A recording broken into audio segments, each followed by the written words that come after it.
You're listening to Hey Man, the advice podcast for men. I'm Avi Klein. I'm Sam Graham-Felsen. I'm a therapist. Sam's a novelist. Each week we answer one of your questions and hopefully get a few of our own questions answered as well. And this week, our guest is the writer, Hussein Kesvani. You can find his writing at Mel Magazine and also the recently published book, Follow Me Aki, The Online World of British Muslims. We talk about the online world of British Muslims as well as the trolls that love them. And Hussein helps us with a very important question this time of the year. A man reaches out who's having trouble feeling sufficiently joyful on Christmas. So you guys originally met because, Avi, you were a source for one of Hussein's stories. Is that right? Yeah. What was the story about? What was the story about? It was about, all I remember was that I was in a very loud coffee place. Yeah, I remember that. Because I had to get it done in a certain, I think you only had like a certain time frame. I did, yeah. And I felt really bad, like, afterwards. I was like, I wish I had done it in a quieter place. But we were talking about incels and things like that. Always. I think it was about I've done so many incel stories I can't even remember. Actually, for people, I mean, did people not it seems know? like everyone knows what an incel is, but Yeah. some people, I guarantee, like my parents who maybe listen and I'd to be this curious podcast to don't hear know like what it is. your definition. Yeah, what's of the It's definition? always like shifting, but I feel like on the base level, the incel is someone who so incel stands for involuntarily celibate, right? It's a group of guys who believe that like society works against them in like different ways, to kind of keep them celibate or to kind of work against them so that they don't reap the benefits of what they believe men or just like people should deserve. So in this case, it's kind of like it can range from just like sexual relationships to romantic, intimate relationships. There was an interesting video that went out on Jubilee. What's Jubilee? Jubilee is like a YouTube channel. Right. They kind of do I don't know if you've seen like you have two people arguing different sides and just like maybe we can meet in the middle. Neither of us are very online, and I feel like you're very online. A bit too online, I think. But it went viral a couple of weeks ago because it was just like this was the first time an incel was like actually answering questions, which is kind of very rare. Like most of the time, most of the incels that I speak to tend to be on like encrypted chat groups or like from my networks, and it tends to all be like a little bit shady. So this was the first time, but like, So I think someone was being able to open. This is like the first question that comes to my mind, even though it's like, I'm sure that this incel would actually, maybe the incel would be pleased and feel vindicated by the fact that I'm asking this question, but what did this guy look like? Exactly. I mean, he had like very long, kind of unkept, kind of felt unwashed hair. He had a very bright yellow hoodie. He was like a little bit stocky. He didn't look unattractive. That's the thing. Like, he didn't look unattractive because he was kind of saying that, because of my looks and sometimes when you go into the incel world, it's a real trip because, I don't know whether you've spoken about this on the show, but there was that piece in the New York Times where it was like guys were getting facial reconstruction. New York Magazine. Yeah. Facial reconstruction because they believe that like they're They like all have body dysmorphia because they're not unattractive people. Well, like Elliot Rodger, probably the most famous incel, along with the guy in Toronto. Was a handsome guy, I thought. I mean, and so it's not just. It's obviously it's partially dysmorphia, but also like some of them I think are mad because they feel like they should be getting more recognition for being good looking. I think again it's like a spectrum because some people are like, oh, we don't just deserve sex, we deserve like intimate relationships. And then when you unpack what an intimate relationship is, it's like, oh, actually like what you want is a partner who kind of does all the emotional work for you and you don't have to. And because you lack that, you're kind of calling yourself an incel. There's actually a lot of like infighting in incel communities about this, like who gets to classify themselves as an incel or not. Like and who's truly a victim here? And there's like this whole like fake cell. I'm sorry, I'm obsessed with this right now. There's like this whole fake cell thing where like incels are kind of accusing other incels of being fake cells because they're like, no, actually you're fine and you're good looking and you just don't want to put the effort in, but I put the effort in and I don't look, and I don't reap the reward. So like who gets to call themselves an incel and who doesn't? It's really messy territory, which like in any internet subculture, it's going to be messy, but it's in like, for me, that's like super interesting. Like who gets to call themselves that? Because a lot of the time, these are also guys who are just trying to like, this is the first time they've really had to confront very complicated like complicated notions of what relationships are, right? And they don't really know what to do. So the easiest thing to do is just be like, well, society's working against me, and here are a bunch of guys who believe the same thing. So so you spend a lot of time interviewing incels, in your book. You interview anti-Muslim fanatics, including one guy who was like basically obsessively trolling you on Twitter, and you actually developed a relationship with him. It was weird. Met him in person. Tell us about that. So I've been working. So my book is called Follow Me Aki, The Online World of British Muslims. It's kind of focused just on you. It's focused on British Muslims, but it was more of a look into internet subcultures, and I was interested in how an internet subculture could form in a type of community that like had a very long history and like a very long and was like rooted in kind of ancient tradition. Like how could new things be built from that? Part of like, I knew that I would have to kind of look at anti-Muslim trolling because like there was a lot of it, and like I've been at the receiving end of it, just being someone in public, but almost everyone that I know who was like a visible Muslim kind of got that.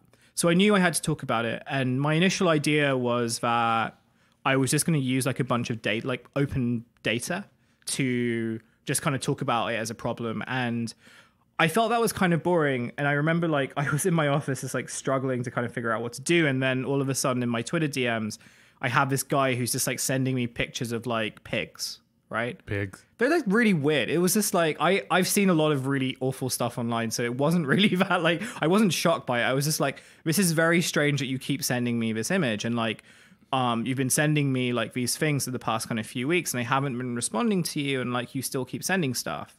So that's when I had this, so when I had this idea of like, maybe I should just like ask this person, like why he keeps doing what he's doing. Were you shocked when he actually wrote back? Like, because my assumption would be like a troll never writes back. Sometimes like, they do, but sometimes they would just write back the same kind of bullshit, like swearing at you and calling you. And he did initially, like he initially just like sent me a bunch of bullshit, and then as I kind of kept persisting and bearing in mind that like I was just like really bored at this point. So like I'd been working at my desk for a really long time, and I was just like, okay, just keep sending him messages and see what happens. And it just turned out that he would keep replying. So over the next few weeks, I kind of just asked him more stuff. And in the meantime, I was thinking, okay, well, maybe I can do like a Twitter DM interview with him. Like an interview with a troll, like sounds like an interesting thing. And then as he became like very personal after a while. And I was really confused by that. Just like, why are you opening up to me? Because initially I just wanted to prove that like these guys aren't bots in the way that like they're automated. Like these are people behind them and they're not being ironic. So when you talk about trolling, there are some people who are like, trolling is just like completely ironic and like you shouldn't take it seriously. That's what a lot of people still kind of think. Shit posting, they call shit posting and stuff like that. Again, there's like nuance in it, but I've always kind of taken trolling to be like, it kind of, there's this line between kind of irony and sincerity, and it like crosses, it's like permeates a lot. And it developed from there. And then as he was telling me more personal stuff, I was just kind of like, okay, I'm really interested in this person now. And I want to find out what kind of person like spends a good portion of their day sitting at a computer sending me messages. And my book is entirely about people who kind of forge identities or like figure out who they are, or kind of, you know, try to figure themselves out in relation to what happens in the real world entirely through like online spectrums. I have to say, like, it was almost the way you described him and what his house looked like and his personal situation, which you can tell our listeners in a second. It was almost like you couldn't have painted a more if I had to guess, and I'm a novelist, like if I had to just like make a quick sketch of what this guy's house looked like and what he looked like, I would have actually probably like guessed something very likely. There were people who were like, you're lying about this and you've made this whole thing up because it sounds exactly like how I would expect it to. Right. And I was like, yeah, I'm surprised by that too. I would probably think that I'd be lying as well, right? What did he look like? What was his house Well, like? his house was like, I wouldn't say it was like super messy, but it was definitely like... Wasn't like the end of True Detective, that bad. Like a hoarder. Like, But he was like a single, like, divorced guy, right? So he was someone who just like lived on his own, and it looked like... I'm a guy who lives on his own as well. Mm-hmm. It looked like my apartment. It looked like, an apartment that was like fine, but like, you've got like dirty dishes in the sink and like... Sam, you're like one guy who is pretty good about taking care of his space. I feel like most guys, myself included, are not. I was just... I mean, this was like, he had mold growing out of like a teacup. Yeah, but I had that too. Like, why are guys so bad at that? I don't know. Anyway. You always just think that I'll do it later, it's fine. And then like, you just forget about it. Yeah. And, I think he was like off from work that day. So he was just in like very casual wear. And I don't think that he like showered or anything. Basically, he didn't really take like a lot of effort knowing that I was like coming down. I think he maybe had forgotten I was coming down until I sent him a text message on the train to Birmingham being like, hey, I'm on my way. Let me know if you still want to hang out and stuff. So it reminded me a lot of like, just this is like how a single guy lives. And this is absolutely a guy who probably spends a lot of time on his computer. You asked like what kind of guy like doesn't kind of clean up after themselves. Well, a guy who spends a lot of time online and like just forgets about the rest of it. It was also though, I mean, I guess what was just notable to me is like he kind of like checked all the boxes for somebody who is just going through a hard time in life, and just seems like depressed. His wife left him with the daughter, or they got divorced, I guess. But the daughter. I don't know, like the full. I should say that I don't know the full story behind. I only know his side. Yeah, but I guess I just wonder, like, I don't know. I mean, when you meet people like that, what kind of effect does it have on you? Does it make it so that do you empathize more with where these people are coming from? It was a weird question because people asked me about this. And when the Guardian piece came out, the criticism I got was that I humanized him too much, or that I humanized him at all, because this is someone who like abuses people online. And like, I think it's also probably worth acknowledging that, the abuse that he sent me was pretty like, I was fine with it because I've just seen so much bad stuff. But like for like normal people, it would be pretty like distressing, I think. Yeah. And I can only imagine what that would be like if you were like a woman, like a woman of color, a Muslim woman, etc. And I wanted to be very careful to like not be like, oh, this is just kind of a natural reaction to when you go through a hard time. But at the same time, I tried to like, my approach in the book was that everyone I speak to is going to be very different from like me and my kind of circles and my communities. And there's a reason also why they turn to online communities, like internet communities, as a way of expressing themselves. Like there is evidently some sort of void in the material world, or they feel like a lack of understanding in the material world. And I want to explore that. So I think a lot of it for me was just kind of like, I just want to understand the world that you come from. I want to understand why you would spend kind of time messaging someone who lives in like a completely different city to you, who's never met you before.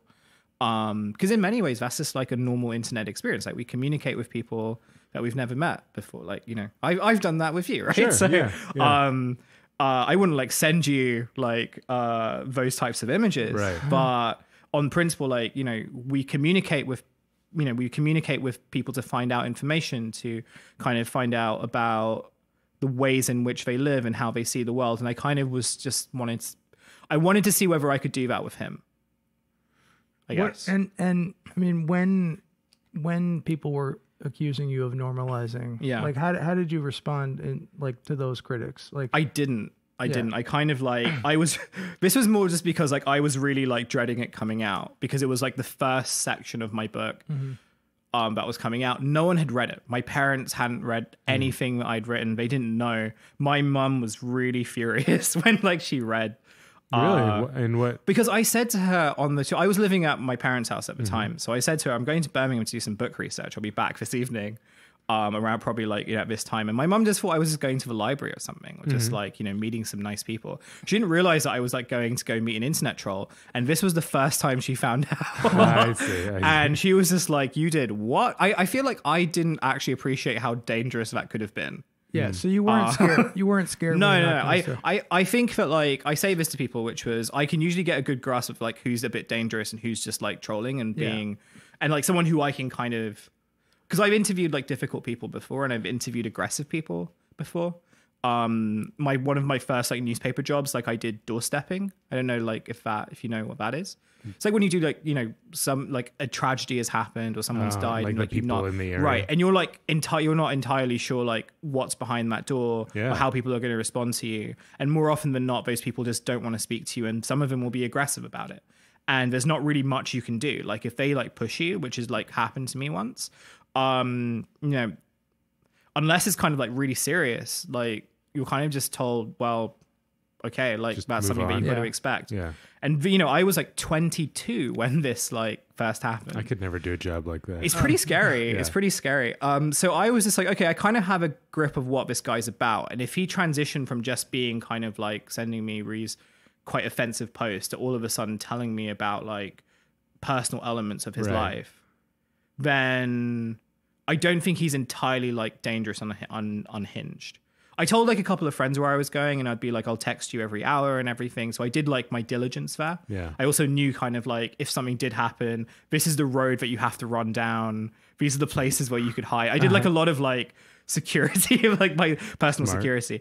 But I think for people who like don't understand that world, it's like you went to like this guy's house, you don't know what could have happened. Mm-hmm. And I guess, I mean, to a degree they're right. But do you still keep in touch with him? Do you know how he's doing? He like, I tried to. I spoke to him like a few months after I met him when I was writing it.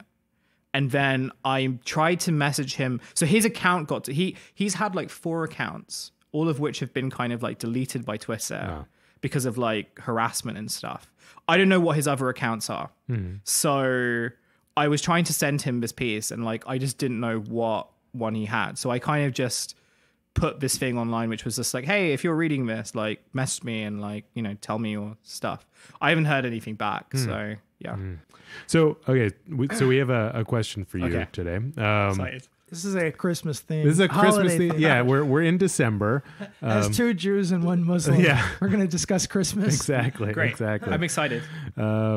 So, right. And I mean, I think some of us might have some experience with this and you wrote a piece a couple years ago about what it's like to be Muslim in England and celebrate Christmas. And so, and I feel like I'm curious about the differences in England and the US around Christmas, but so we'll get to that. Yeah. Hey man, I'm 40 years old and married to a wonderful woman. We're compatible in many ways, but completely disagree about Christmas. I'm an atheist and she, while not being religious, loves Christmas. She came from a big Christian family and wants to carry on all of those traditions. Christmas music is playing after Thanksgiving. There are decorations, a tree, cookies, ugly sweaters, tons of cheap presents, holiday parties, traditions with old friends, the whole thing. I hate it. I hate the materialism and consumerism of it. It's, at least you're blunt. I look at our country and see how it's run by Christians and resent the influence they have over all of us. I want out. I also see how much it hurts my wife that I'm such a bad sport, but I viscerally feel this, we can tell. I wish we could be married for 11 months out of the year and I could just hibernate in December. What do I do? Signed, Grinch in Greenwich Village. Wow. I appreciate the hate for Christmas. So you could just feel it oozing off the page. It's a lot to unpack. There is. Well, how much... like how oppressive is Christmas culture in the UK versus here? I mean, so I've never like done Christmas. I've never done. I did my first Thanksgiving, but I've never done Christmas here. Mm-hmm. Is it a huge deal though with like all the shops and everything in the culture? Just I bet it's really lovely in England. Yeah, I mean, I don't think it would be like as kind of really consumer heavy as New York or possibly other parts of America. But it's still like pretty full on. Like December, like Christmas time, like you kind of, you know, I live in London, so like, you know, you can go down to central London and like, you know, there's lights and shops and stuff like that. There's obviously like lots of pressure to kind of, you know, buy. And, you know, there's always those things about, this is kind of where I'm thinking about the question now. Cause like on the one hand, it's like, he describes himself as an atheist, but the things that he really hates about Christmas aren't particularly like religious things. Like they're to do with kind of the pagan consumer, like the pagan inspired consumer rituals, which would be there regardless of like his wife's Christian denomination and stuff. It's it's more just like I don't like Christmas, but also I don't like these other things on top of. It's hard. I think in the States we don't really differentiate between. It just seems like the consumerism as part of celebrating Christmas is like, it feels religious. You know what I mean? To a lot of people. Did you grow up celebrating Christmas? Yeah. Do you like Christmas? As a kid, I loved it, and you're now. I could tell my dad didn't like it. My dad's Jewish, and my mom is basically an atheist, but she grew up with a Christmas tree, so we just had one and we did Christmas, and but then like I have a religious Jewish wife. And when I brought up the idea of a Christmas tree, way before we were even married, she was like, never. Wow. And at for like a second, I was like sad. And then I was like, I don't really give that much of a shit. But I was thinking about like, I have a general rule around this kind of dilemma, which is like, if you're in a relationship, especially if you're married, I think where the stakes are a little bit higher because it's a pretty big deal to fuck up a marriage. Yeah. Like, when two people care about something, like I just think that the person who gives more of a shit kind of gets to win. Yeah. Like and like with something like Christmas, it's like if I don't know, I'm just trying to imagine like if I was in this guy's shoes, like like now I dislike all the materialistic aspects of it too. Like I do feel like especially like now that I've embraced more Jewish identity and like my family is very much a Jewish family, like I do feel the oppressiveness of like people assuming, like people like saying Merry Christmas to me when I don't celebrate Christmas walking down the street. And but I will say, like, I don't know, I'm just thinking if I'm in this guy's shoes, it's like you know, your wife loves this. It brings her like unbelievable cheer and like great memories flooding back from her childhood and her community and blah. And it's like, I don't know, there's just so many hills to die on in life. And it's like, is this really the one that you need to die on? I think, and like, you know, that's my first step. The second step is like, how could he like maybe start to enjoy something? I think the first part is a really interesting one. Cause I think with like, we talk about like the Christmas season and kind of like the connotations that it has. And most of it is like emotional connotation. So this idea that like you can have this small period of time in a year where you can just kind of be happy or just like feel like a little bit warm and content. That's true. It's like people have to wait all year just to be happy in December. Right. And it's kind of like, okay, there's stresses that come with that in terms of like, you know, gift getting and, you know, that's like a whole other thing. Right. But I think at the very, but it doesn't seem to be like his wife kind of like wants him to do particular things. It's just like, for him, it's just like to share it with him. But. Yeah. It's more just like, I get this idea that like she would like him to just, you know, enjoy some of it. And he's finding it really difficult to do that for like very, very personal reasons. And again, I think like Sam is right in terms of like, is this really the hill that you want to die on? I think that's so hard though, because it's like, maybe it's just me, but it's hard. Sometimes it's like, if I don't like something, like it's not like I'm in a position to be like, well, I don't like it at 50 and I know you like it at 100, so we're good. Like if I don't like it, I just don't like it. It's like impossible to let it go. Maybe I'm just really petty. But like it's okay, it's a tall order, but like could you imagine just thinking about it like this, like your wife loves it and seeing her joy just brings you joy?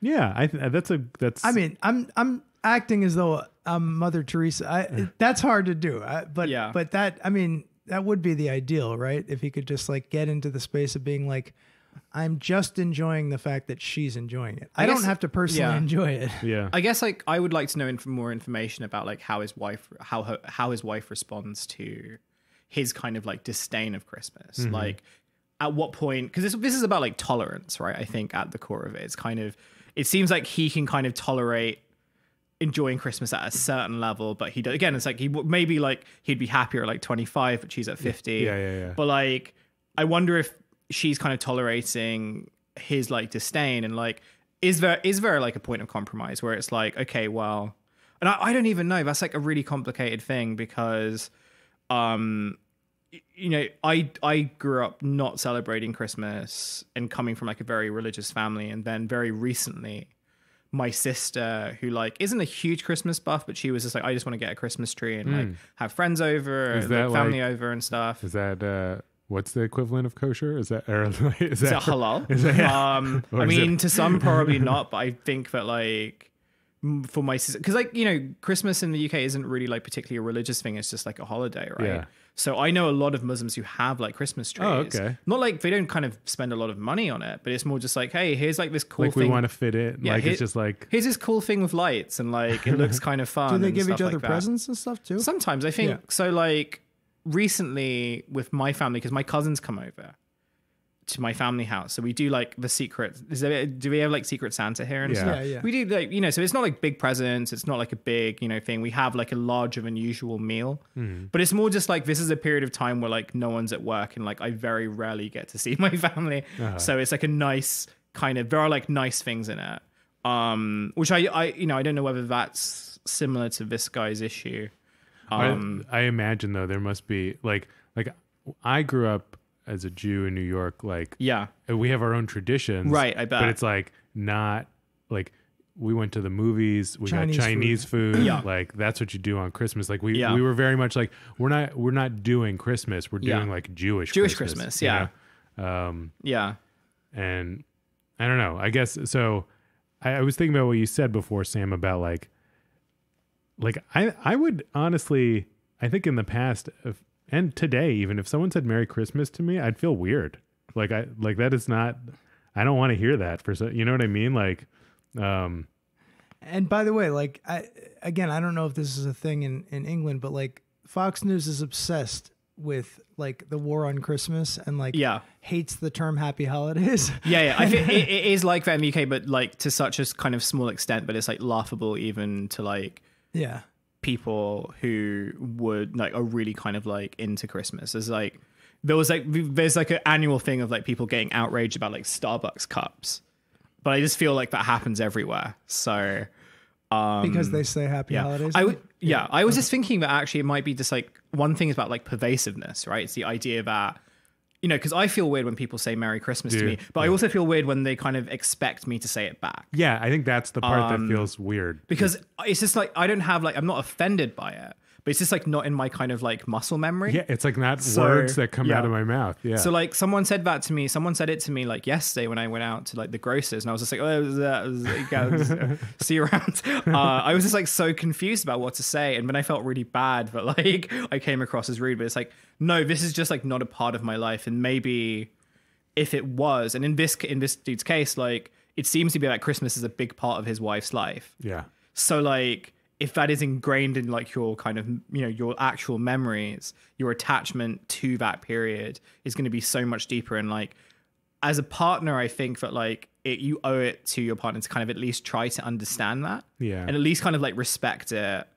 Even if like you're a little bit kind of, you know, you don't want to like get as involved with her, at least kind of like respecting that attachment comes from a particular historical place, I think is important. So I will play the flip side now, which is, I mean, if this guy, let's assume this guy isn't just like a random grumpy dude, but like a very committed atheist who has like very strong, you know, he's read all the books on atheism. He's like thought very deeply about this, and he has very, very strongly anti-religious views. He really believes that, you know, religion and Christianity in particular has been I feel like people like that are dicks. I gotta be honest with you. Sorry to the atheists. It's like, it just doesn't sound like it. It doesn't sound like his issues are to do with like the religious component. Yeah, because if you can't distinguish between like that this is a cultural thing, you know, and not like anyone telling you to believe in God, but you're still just like, I don't want religion in my life. This reminds me of like the new atheist kind of thing that happened in the mid 2000s when like, of which I was like part of, like, in a funny way, where it's just like, oh, I don't like Christmas because like people are hypocrites and like they buy stuff even though like, they shoved the words of Jesus down, and Jesus wasn't materialistic. So it's almost like you kind of get yourself in this loop. And really what it is kind of like, it's this very weak criticism of like capitalism. Right. And it's also just like a very disingenuous reading of religion. So it's kind of not even kind of effective in any way. And this is, I can completely get where that disdain comes from, because when you say that, people are just like, also it's December, people are tired of like, I don't want to like talk about anti-capitalist like critique right now. I'm just exhausted. So I think he kind of needs to also choose a lane to be in. Like, do you want to be like anti-religion when it comes to Christmas, or do you want to be like anti-capitalist? Well, let's take the anti-capitalist thing for a second, because I can vibe with that more than the anti-religious hatred of Christmas. Yeah, like it is kind of crazy that we every year do this thing where we spend a lot of money, often. Basically, I mean, the day after Thanksgiving, now on Thanksgiving Day, like running into stores or going on Amazon and spending like a ton of money often on stuff that's going to feel like obsolete the next year. Like, it just seems like a bizarre ritual of like wasting money and just like feeding an addiction to something that like we all know doesn't make us happy. We all know material objects don't make us happy, so why do it? On the other hand, like now, that is how I felt as a younger, more strident man. Like now, I kind of look at these things and just with more of a smile, I'm like, yeah, it is a little bit silly that we do this thing where like every year we spend all this money, like 90% of these gifts we don't give a shit about like a couple days later, and like often throw out and clutter up our house. But like there's something actually just touching about like that we just do this as human beings, that almost all of us like enjoy this ritual, even if it like is kind of a ridiculous ritual. Like there's something like, you have solidarity with other people when you participate in this. Well, he's looking for a different kind of solidarity, I guess. He's like a Christmas anarchist or something, or I don't know. He wants to, it just seems like he wants to burn it all down, and I feel like that is kind of Grinchy. He's right to call himself a Grinch. Well, usually you're the one who's bending over backwards to empathize with the guy, and I'm usually the hard ass. Maybe because I'm trying to empathize. I feel like we're all unanimous that he's just that you're being like too much of a dick here. Yeah. You might, so I'm Jewish. My wife is not, and her family celebrates Christmas. I now have a tree we don't have one at this moment, but we will. So I've like really come around on Christmas. So maybe that's why I'm like less. Were you pro tree the first time it was brought up? Deeply uncomfortable with all of this stuff. But I don't know. You're right. It's nice. Like, and my kids really enjoy it. Like they're happy. I think that's another thing too. Like when you get kids, when you have kids. So like all my kind of friends who grew up in very religious environments, like when they got kids and like the kids wanted like lights and trees and stuff, they were much more relenting to that. Yeah. I mean, I don't know about the intricacies of like Hanukkah, but like with Eid, for example, like there's a lot of prayer that happens in Eid. There's a lot of kind of like recognition. There's a lot of like you're kind of always the whole idea of like God is sort of like reinforced. And then, I mean, you get your presents and stuff afterwards, but it's like not the centerpiece. Whereas I feel like with Christmas in the way that we understand it, and maybe in the way that like when you have kids, it's very much like presents are kind of at the core of Christmas. 100%. So like if you were the kid who didn't get, I was the kid who didn't get presents at like Christmas time when I was younger. And it was like, oh my God, that must like suck for you. And I was like, no, it was just a normal day. And like, I kind of got to hang out with my dad because he got a day off work, but that was it. Like, and it was fine. But even teachers, I remember like even teachers were kind of like, you didn't get any presents at Christmas time. And that was like a real... Is there another day that Muslims get presents on? I mean, there's two Eids. There's one after Ramadan, which is the fasting one. That's like when you get, when you used to get all the good stuff, all the money, like packets of money and everything. Yeah. And then there's like another Eid, which happens before Hajj. And you can get presents for that, but most of it is just like... Money. No, most of it's just like food. It's like, you know, you have like lamb during that day. So there's like, the Eid after Ramadan is kind of like the equivalent of Christmas for like lots of young Muslims like around the world. Yeah, I wonder if Jews even like if giving presents on Hanukkah is something that Jews just like made up. I think so. Like around Christmas, because we didn't have a thing where we got money. Right? Yeah. One thing I would also say is that with Eid, like if you go to Saudi or in Dubai or something during post Ramadan Eid, it's even more kind of insane in terms of like the consumer component than any Christmas would be. Oh, you could like, if you think about like Dubai, like they kind of reorientate their whole kind of like work schedule around Ramadan and Eid.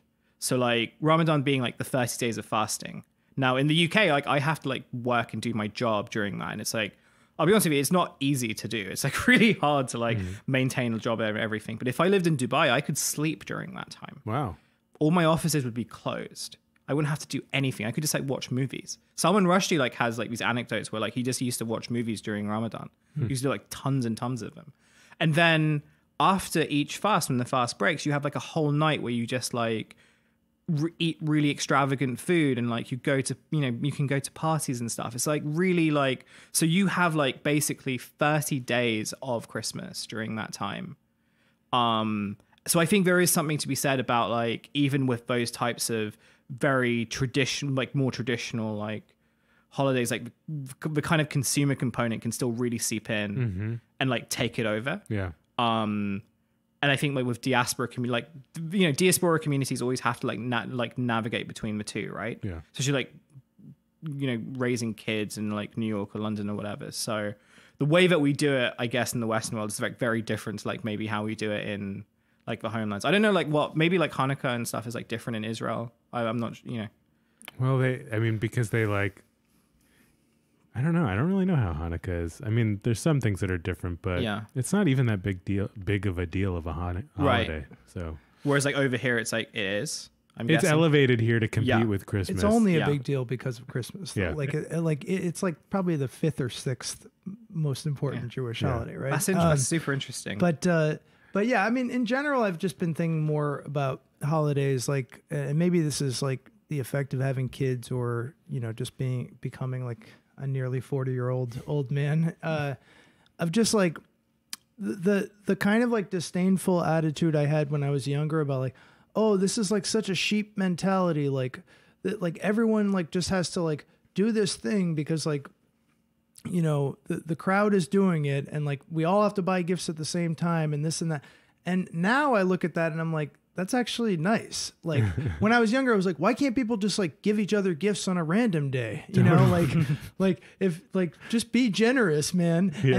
And now I'm like, well, it's hard to just be generous on a random day. Yeah. And I'm more realistic about that. But B, I think that it's just not how culture works. No. And right, exactly. And I think there's something nice about just like the fact that you're doing it at the same time as everyone else is doing it. Like there is yeah, I can roll my eyes at like people going nuts on Black Friday, but on the other hand, it's like, okay, so lots of people at the same time are going out to buy something that they think someone they love will really like. What is so bad about that? You know what I mean? Generous of you.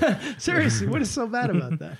I mean, yeah, I feel like this guy's got two choices. Like if you want to be like super anti-capitalist about this and just like, and take like a big critique of Christmas, like you could do that. That's like a particular vibe that you're going to be taking, and your wife is going to have feelings about that, and your friends too. I think that's a very particular kind of identity if you want to own that. Or you could lighten up, and see that like you're participating in culture, and that's good. And maybe you're right, culture may be arbitrary and may not have like deep moral like foundations to it all the time, but so what? It's something that connects us to one another. And I think when all else fails, like sort of going off of what you were saying, Hussein, like the attachments, like it's like, I don't know, the things we feel about holidays are mostly about when we're kids. Like imagine your wife as a little girl enjoy like all the things she enjoys are because of how she grew up with it, and like her delight in it. Might soften your grinchy heart, Yeah. And I'm pretty sure like there's other kind of like nostalgia related things that he kind of goes through. Like it's just that it's not kind of signified on like a big holiday, right? Totally. So maybe worth thinking about that if he's listening. Okay, but on a practical level, like how does this guy deal with like something that pisses him off? I mean, we can say like it's all well and good for us to say, "Hey, pal, just enjoy it." You know, he lives in New York, right? So we change. We don't know. We change that. We always. I was going to say, but this is like a very Christmassy city. Like it sort of is, although I haven't actually noticed that much Christmas stuff lately. Or I mean, every time when I was saying to people like I was going to be in New York, they were like, "Oh, you're going to be in New York for Christmas? That's like amazing!" The tree, like Rockefeller. Yeah, Center. I don't know. Maybe it's just like the pop culture that we consume in Europe. I don't know. Like one thing that I did that actually did kind of help me get into Christmas was like because I love music so much, I just like really found like Christmas songs that I like instead of like the dominant culture songs because like I was sick of those. Yeah. And like when I could hear like Christmas music that I could get down with, like that was like my entry point into getting into Christmas. I think that's a good thing as well. It's also just because Christmas is like these types of holidays are kind of what you make them, and you can kind of forge your own kind of traditions. Totally. And forge your own kind of like things. So like I know that for some of kind of like the Muslim holidays that I have like, if you read my book, you'll see like I've struggled a lot with like, faith and everything. So a lot of like when you have these big days, I try to kind of think about, well, how can I kind of get the most out of it? So maybe if like, maybe with like long periods of prayer, can't get out of it, but maybe I can kind of, take like a walk and really just think about things or like, do you know what I mean? Just like instituting time where I can be like and then that way, like the holiday sort of becomes your thing. Yeah, you have to take it seriously. Yeah. So just like the same way that his wife kind of like sees Christmas in one way, maybe he can kind of, say, okay, I'm going to like carve out some time and do something that I want to do during this break. And that will be like my Christmas and stuff. I'm also thinking just to stand up for our friend the Grinch here so he doesn't feel like a total doormat. Like, maybe as a reward for being a good sport about Christmas, he could, basically take a different day of the year that his wife doesn't give a shit about. like what one thing I've been thinking about sometimes, like I don't think about it a lot, but I thought about it this past Labor Day. I'm like, no one actually celebrates Labor Day. They just take the day off. Yeah, but if this guy is like an anti-capitalist, we've just like given him a whole backstory. Maybe they can like do a fun actual thing around Labor Day, or like like actually what comes to mind? I don't know, but like for example, some of my parents' close friends in Boston, like, were involved in the civil rights movement. They actually celebrate Martin Luther King Day. Like, they have a party. They, read speeches of his. They sing old civil rights songs. Like, and it's a meaningful day. And it's like, it's actually for them, it's like probably one of the biggest holiday of the year. So like, if I don't know, maybe there's a way for this guy to just like, ask his wife, all right, like I'm going to be there. I'm going to be gung ho because this is your holiday, but I want to make sure that my values are really respected on another day. So maybe it's Labor Day, maybe it's May Day, whatever the hell day it is. Pick your own day and have fun with that. I definitely like the idea of caring about something. I always like that. And it's like get into it. If you could get into that, I bet like you could see why she gets into Christmas. You know what I mean? Just don't be so closed off about everything. We always ask our guests to end the show by sharing a piece of advice that they value personally. So we're wondering if anyone's ever given you a piece of advice that you. Oh, too many people give me advice. One of them is like, don't just go to a random troll's house. Like, plan in advance at least. That's an important one. I would also just say that like. The best piece of advice I've ever gotten, and I'm not sure if it's going to be useful in any way, was from a journalism teacher of mine who was basically just like carry like a notebook with you and just kind of observe stuff. And that's like not even if like you want to be a writer or anything. It's just like a good way of kind of understanding how people like move through the world. So I've been kind of doing that for years, and I don't know whether it's like made me like better understanding people, but I think it's like a good way of at least kind of being more present. Hussein, where can people find you if they want to read more of your work? Mel Magazine, Hussein Kesvani, or my Twitter handle @HKesvani. Or you can buy my book. I think like if you're in the States, you can buy it from Oxford University Press, or DM me and I'll figure out how to send on to you. Tell us the name of your book once more. Tell us the name of your book. It's called Follow Me Aki, The Online World of British Muslims. Aki is an Arabic word which means brother. We'll put up a link too. Yeah, thank you. I appreciate that. Thank you. Awesome. Thanks. Thank you.